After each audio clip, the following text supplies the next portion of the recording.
Hi Virgo, 60-second read. Anong iniisip ng taong iniisip mo sa ngayon?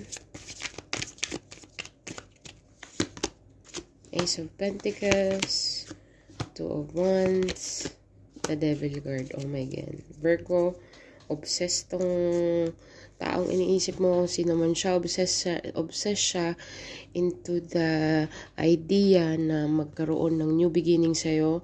Alam niyang maganda ang partner, alam niyang kung kayo ang dalawang magiging teammate or kung kayong dalawa ang magiging partner in crime, talaga namang magpo-prosper. So, obsessed siya sa idea na ganun.